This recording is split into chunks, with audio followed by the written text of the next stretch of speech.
Sabay-sabay natin alamin ang mga kaganapan na nangyayari sa ating bansa.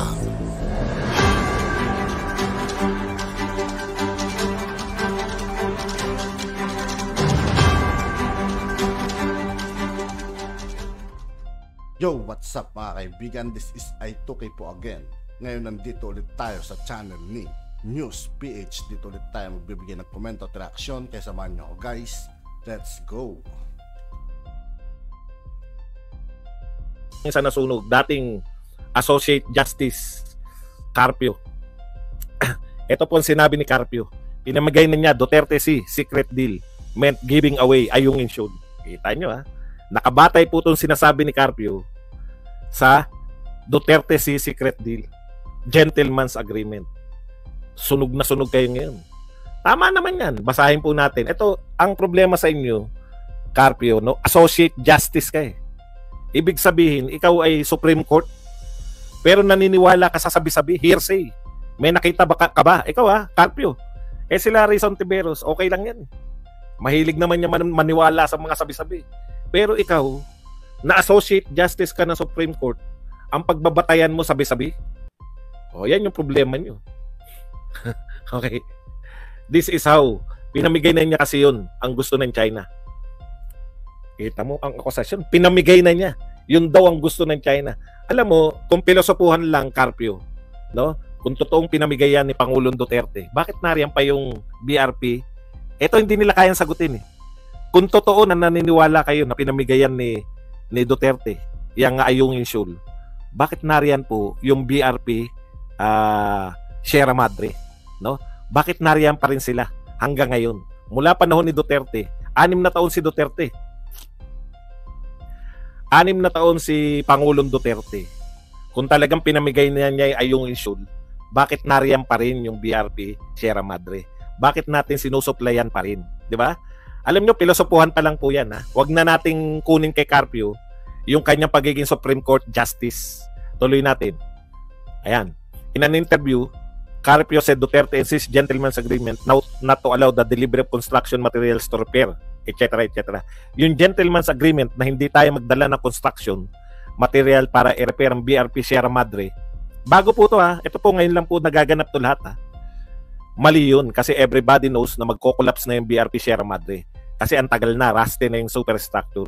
Anytime magko-collapse yan, kaya kailangan i-repair. Yung pagpayag ni Duterte na hindi tayo magre-repair is against our interest. Kasi anytime, it can collapse. Yan ang gusto ng China, na mag-collapse tapos wala na tayo. Alam mo, Supreme Court Justice Carpio, former Supreme Court Justice Carpio, sa totoo lang po, no? Okay lang po yan ang sabihin ng mga politiko eh. Pero kung ito po ay sasabihin ng isang Supreme Court Justice, ang mga Supreme Court Justice po, ebidensya muna ang gusto niya makita.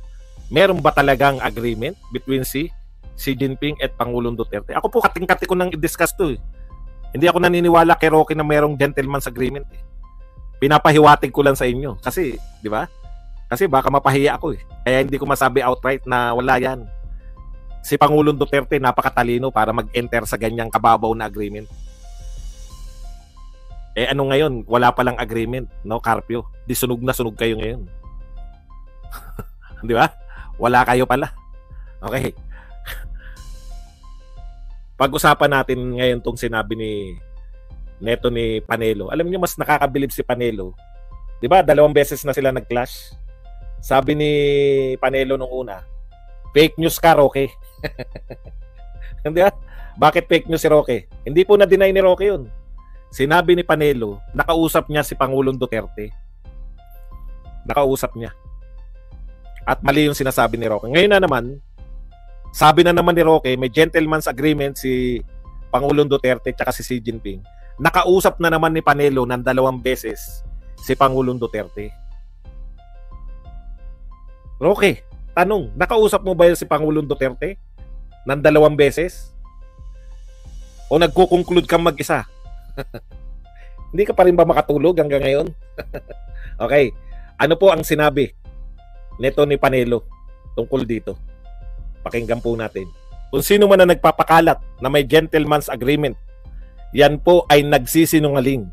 Kausap ko, sabi ni Panelo, kausap ko si Pangulong Duterte. Twice over the Holy Week. Ang sabi niya, I did not enter in any gentleman's agreement. Dinig niyo ba? Mahina daw kasi.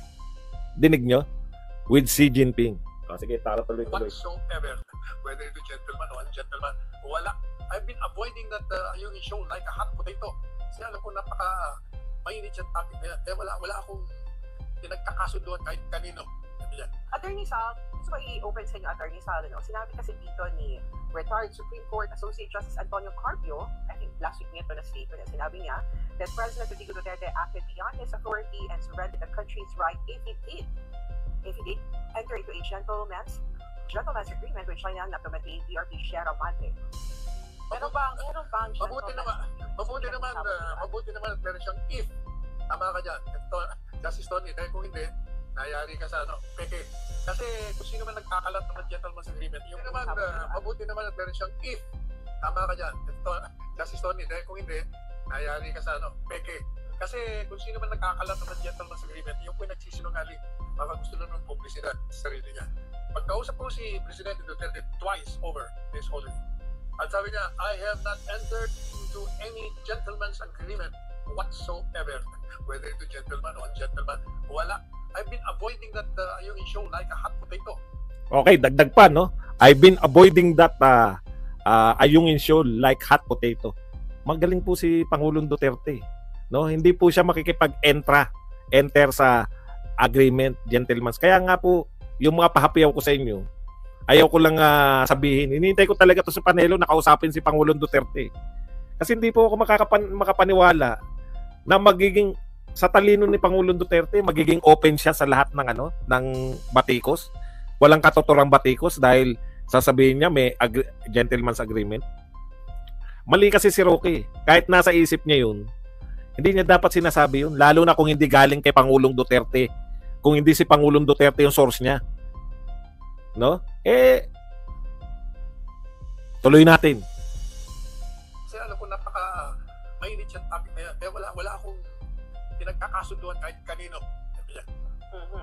Kasi napag-uusapan, alam mo naman, Atty. Sal, dahil maganda ang naging relasyon ng Duterte administration sa China to all enemies control.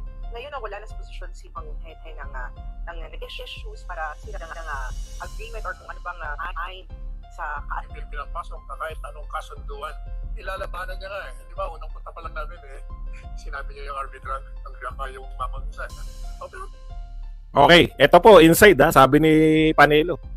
Actually, nung unang kita nila ni Xi Jinping, sinasabi niya na kagad yung panalo nila sa arbitral ruling. Nag-react si Xi Jinping ng masama. Kaya medyo promeno din si Pangulong Duterte tungkol sa yung kasunduan na lang nila na magkakasundo sila. Hindi. Meron pong dapat kasi hindi pinangungunahan ni Roque. Kasi alam naman na ni Roque na binabanatan na yung mga Duterte, ino-open niya pa yung, di ba? Sa totoo lang, ilang araw na po. Ano po yung binabanat sa mga Duterte? Yung mga sinabi ni Roque na nakipag-enter sa gentleman's agreement. Kung, di ba, kung imbis na makatulong kasi, masyado kasi madaldal. Tapos na. At yun nga po mga kaibigan, dito po nagtatapos ang ating reaction video. Muli ako po si I2K ng Sundalo ng Tunggalo. Maraming salamat sa patuloy na pagsuporta. Yeah, peace out.